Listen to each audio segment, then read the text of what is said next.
Hello, everybody. Welcome to the Level Up Podcast. I'm your host, Ricky, and I'm here with a guest today. Go ahead and introduce yourself, man. I am William Kleven. I am in Ricky's class. I am here at Full Sail. I'm in the MCBS program, that is Media Communications, for those of you who don't know. But today we're going to hit on some video game stuff, kind of step away from the main, what would we say, the main backbone or the main skeleton of what we do is usually music and current events. But, you know, let's nerd out today. Let's talk about some video games. Hell yeah. All right, so go ahead and kick us off, man. Am I allowed to curse on this podcast? Yeah, go ahead. Man, I say shit all the time. Okay, well, I want to first start out with saying that I go to Full Sail, obviously, and I am a part of the Armada E-sports team. I'm the captain of the JV Rocket League, for anyone that knows about Armada. So I think I have a lot of knowledge on video game stuff, and I've been playing video games like my whole life, and I feel like a nerd, but it has its specialties, I guess. So I kind of wanted to talk about Apex. Have you played Apex at all? Apex Legends? Yeah, man. I've been playing Apex for the past 2.5 weeks. Every day, every night. I literally played a match before I got here. Before I came into class, I came in, what was it, the second squad right before? Oh, damn. Yeah. Okay, so yeah, Apex Legends is a new battle royale style game created in the Titanfall universe, is it, I believe? Yeah, it's same universe as Titanfall, which I played a lot of as well. So yeah, you drop in with a squad and you pick up weapons and you try to be the last one standing, kind of like Fortnite, except it doesn't have building and it has a lot more abilities and specials and supers and whatnot to trick your opponents and give you the advantage. So I played a lot of Fortnite when it first came out, and I had a lot of fun, but I stopped playing because I felt like there was nothing to, like, winning didn't give you anything. No, it didn't. It didn't. Does Apex give you anything for winning, or do you? Is it just... I don't think it gives you. No, because I've won twice so far since I've been playing, and it doesn't really give you anything.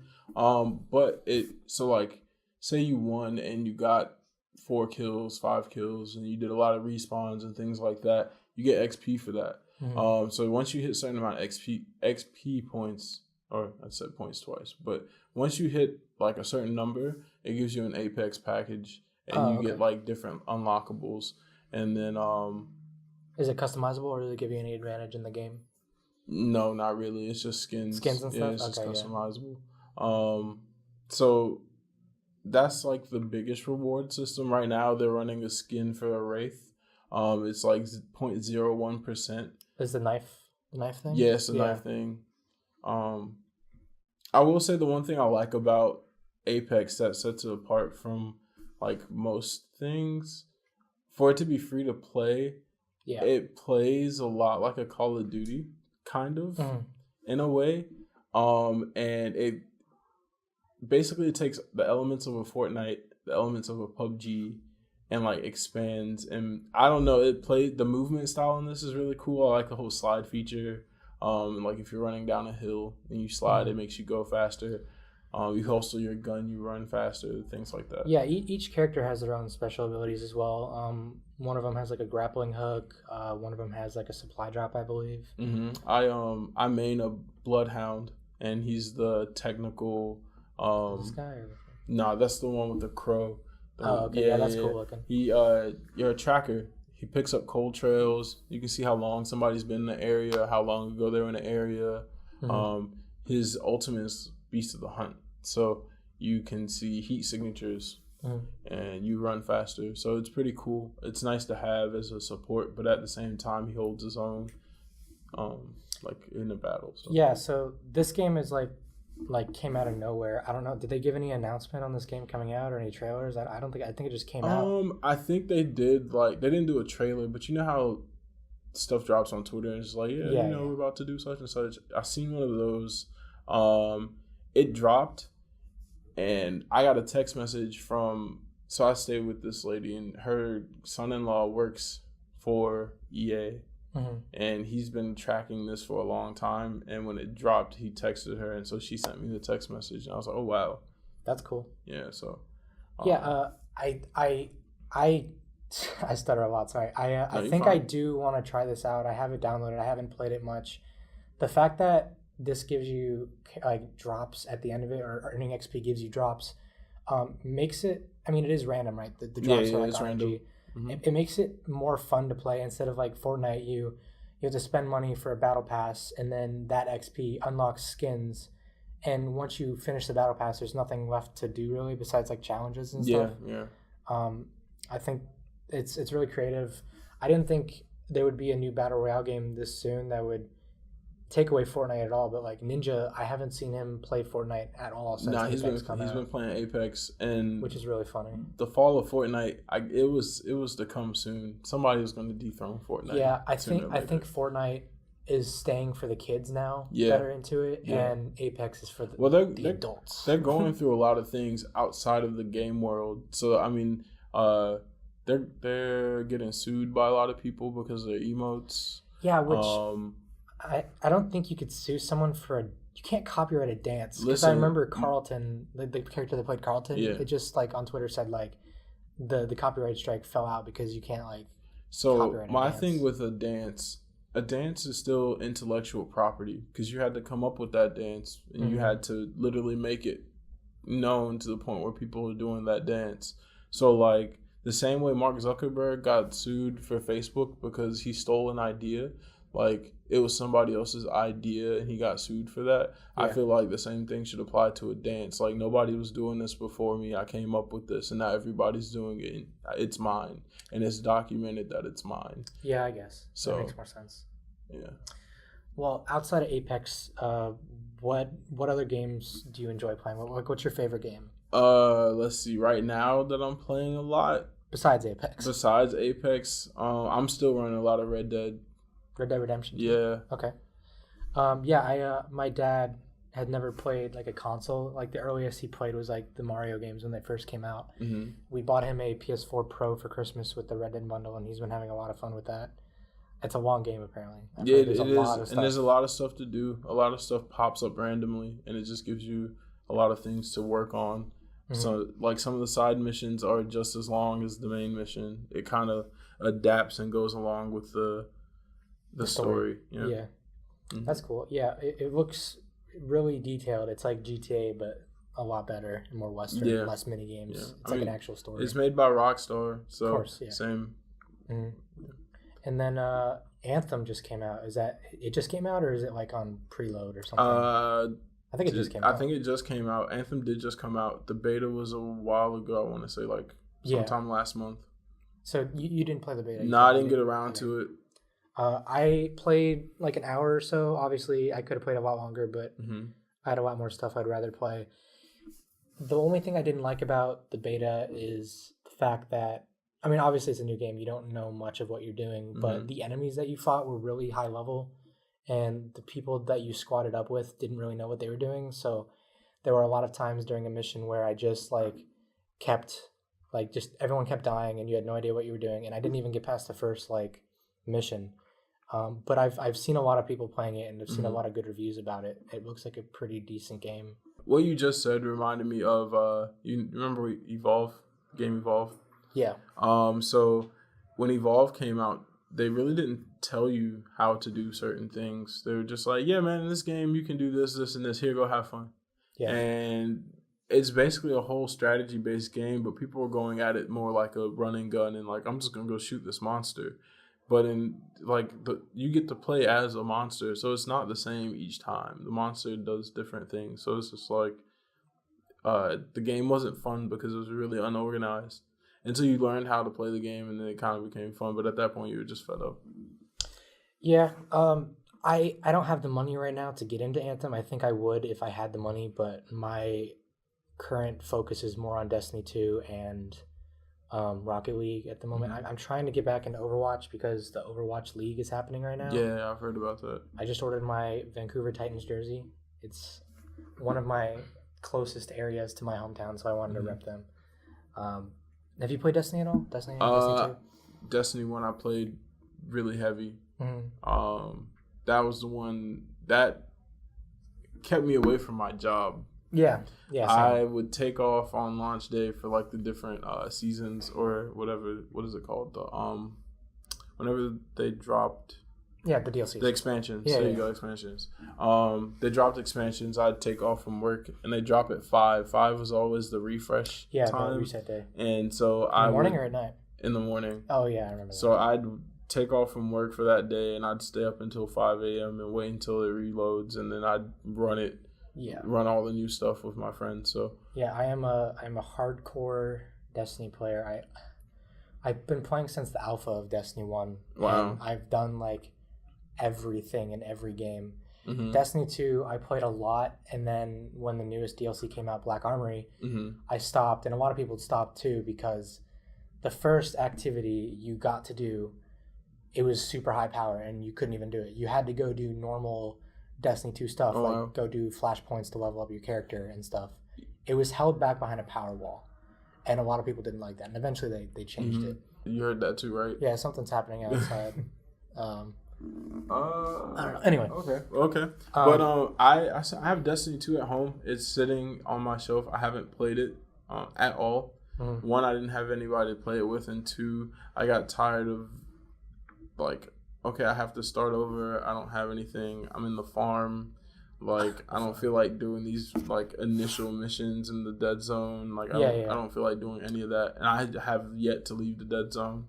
Well, one of the big news that happened recently is Activision and Bungie split up. Mm-hmm. Activision was a big partner and supporter of Bungie.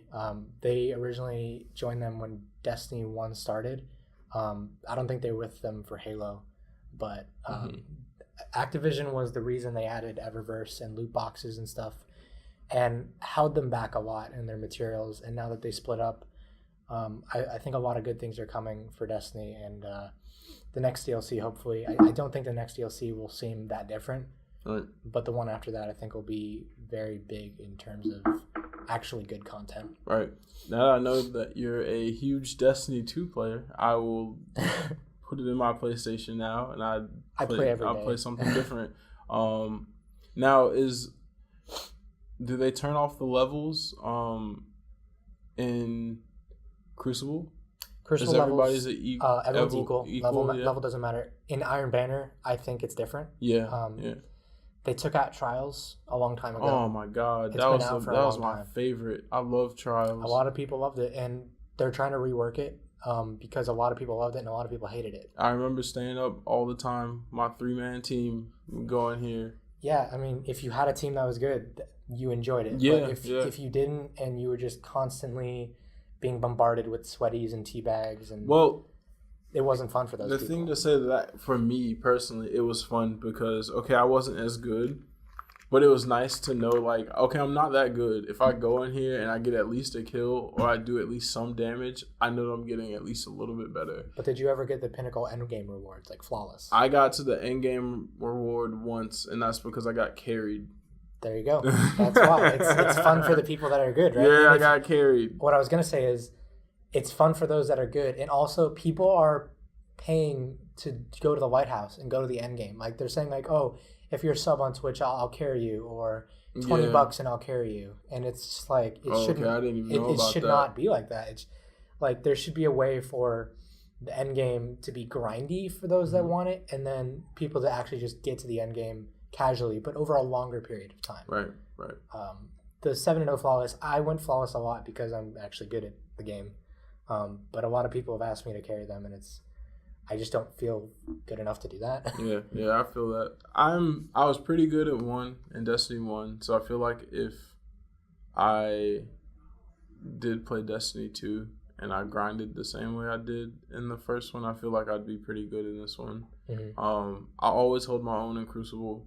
Yeah. I loved when Iron Banner dropped because I go in and get to wreck some people. Iron Banner's live right now, actually. Is it really? The last one of the current DLC season until the next one, Joker's Wild, which is in March. Yeah.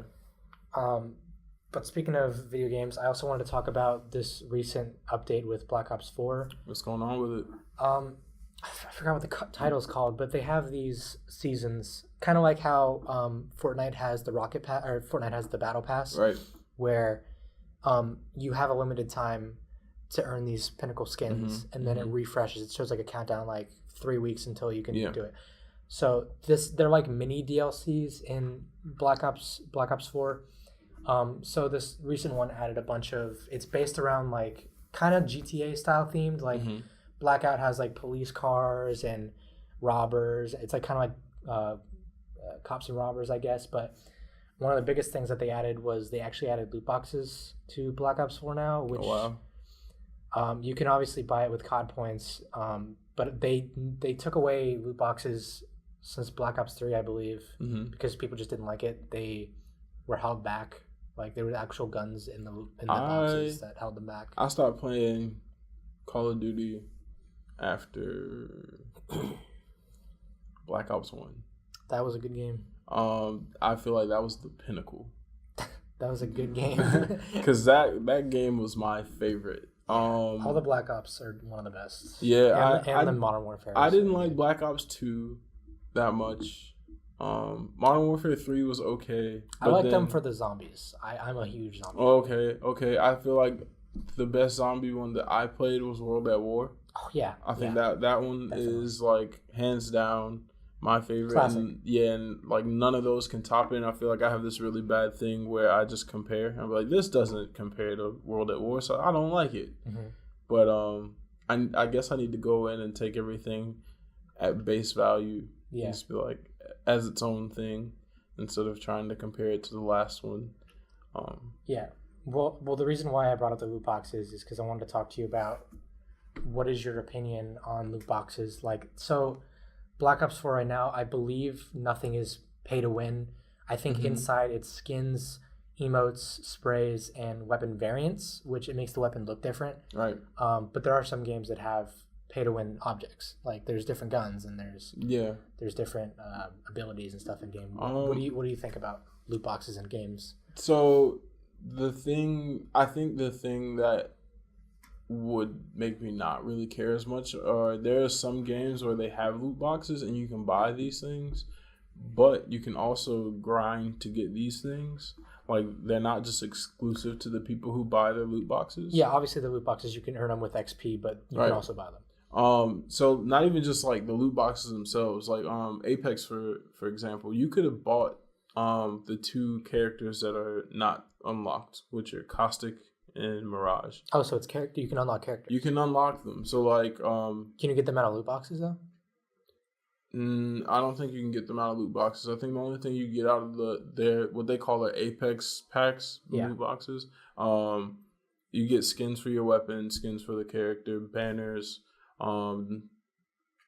little statistics that you can put on your banner. You can unlock those, but you don't unlock characters themselves. So with Apex, those characters have abilities, and it obviously will affect the economy of the game. And So say the people who just got the game didn't unlock these characters, or they one, don't want to spend the money to unlock these characters. 2, they haven't grinded enough to get the XP to unlock these characters. Oh, so you can grind to get the characters. Right. You don't have to, you don't have to buy them. Okay, you can that's grind. Good. But say you get into a game and it's just like, okay, these people have been playing since drop or since launch, and they have Caustics, which they add a completely different game style because he's more of a trap type player. He drops little smoke bombs. Yeah, so these new players have no idea what they are. Yeah, they have no idea how to strategize against it. Yeah. And I think that's the only difference, or the only thing that I would see wrong about a loot box. Is if it would add something to the game that changes the way people play it. In terms of not knowing how to play against it, getting frustrated and turned off about the game.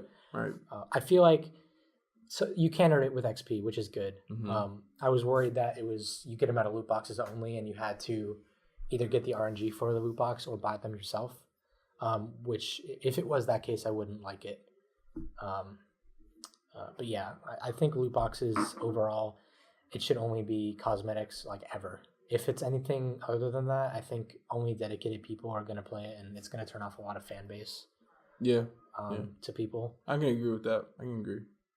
Do you have any other game topics you want to talk about? I have like one, but I see what you have up right now. Yeah, I feel like that could be the last one we talk about because that one I'm ready for that. Okay, yeah. So I'm just scrolling through Game Informer news, and I found the full Mortal Kombat 11 roster so far by Game Informer staff.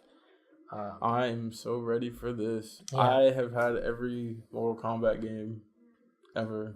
I've played them all. Yeah, I have not played it. I've played it with friends, but I've never owned one, and I'm definitely going to buy this one just because I never played them because they were so gory, and I'm sure my parents wouldn't have approved of me coming in and seeing someone's skull getting bashed open and shit. I can agree with that. My mom didn't let me play Grand Theft Auto for a while. Same. I just bought Grand Theft Auto, and then I returned it because it was already too late into the game. Yeah. But just because the campaign was so graphic and the nudity and the torture. But I mean, the multiplayer was fun. Mm-hmm. But yeah, one thing I want to talk about is Nintendo. They're porting Mortal Kombat 11 to the Switch, and it's not going to have any gore or blood in the trailers. It's just fighting. Well, you can turn off the gore and blood in the game itself. Yeah, as a setting. So. But as an advertisement, they usually advertise it with the gore and blood. Right. Yeah. Yeah. And the thing is, they're trying to make it more family friendly as well. So they're advertising it on Switch with trailers. I believe that don't have any. Okay. And I think the ones on the Switch will exclusively not have gore and blood. I'm not exactly sure. I have an issue with that. Mortal Kombat is known for its blood and gore. Mm-hmm. I feel like this game isn't supposed to be a family-friendly game. Of course. Like, it's meant to be for a mature player. Mm-hmm. So don't dilute it by trying to make it for everyone when it was created not to be for everyone. Yeah. So that I'd say that's my only gripe with that. I agree with you. I think that it's a classic gory fighter game, and that's how it should be advertised. It is smart on their half to pair with Nintendo to put it on the Switch. One, because it'll be mobile. Okay. Two, you can play it with two Joy-Cons, and you can play a fighting game right next to each other.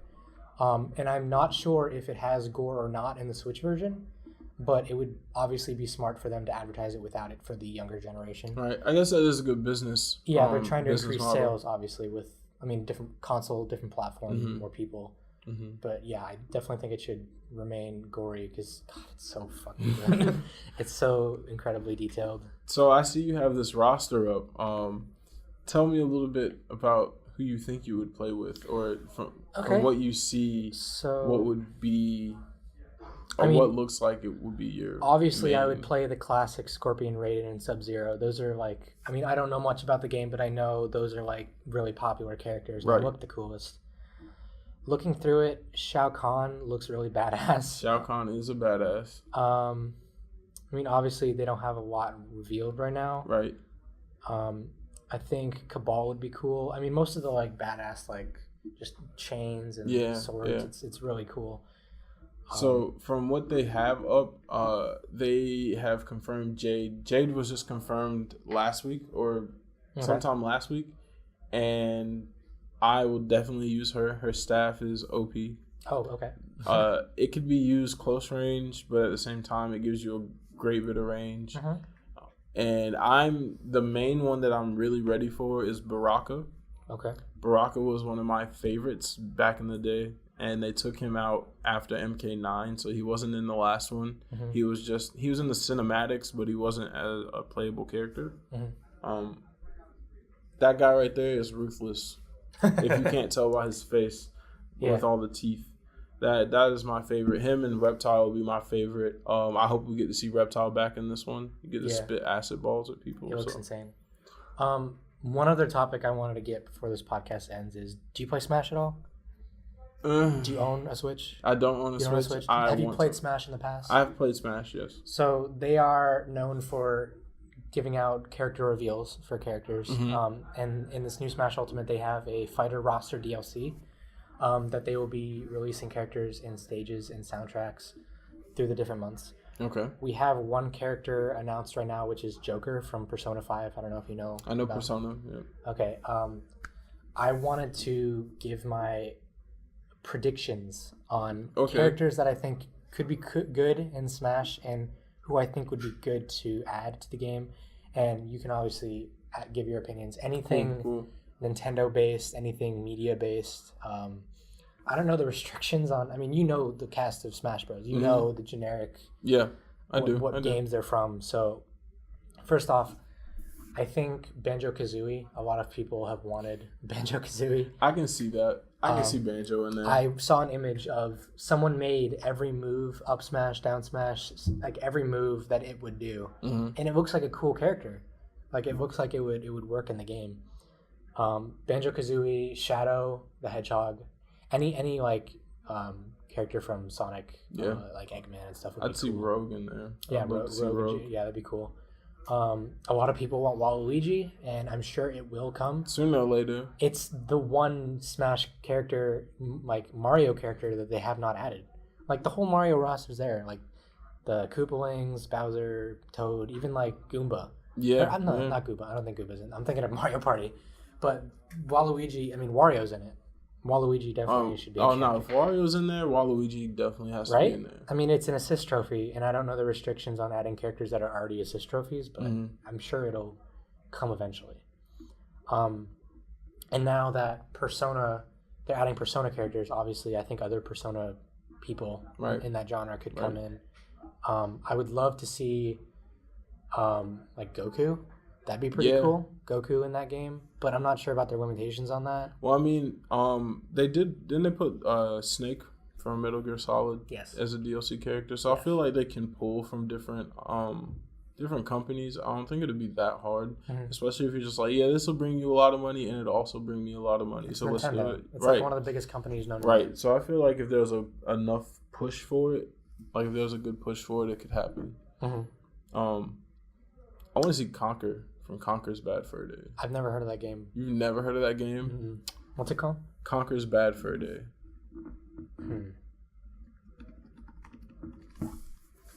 Oh, I have seen this. Yeah. I've seen this before. That'd be cool.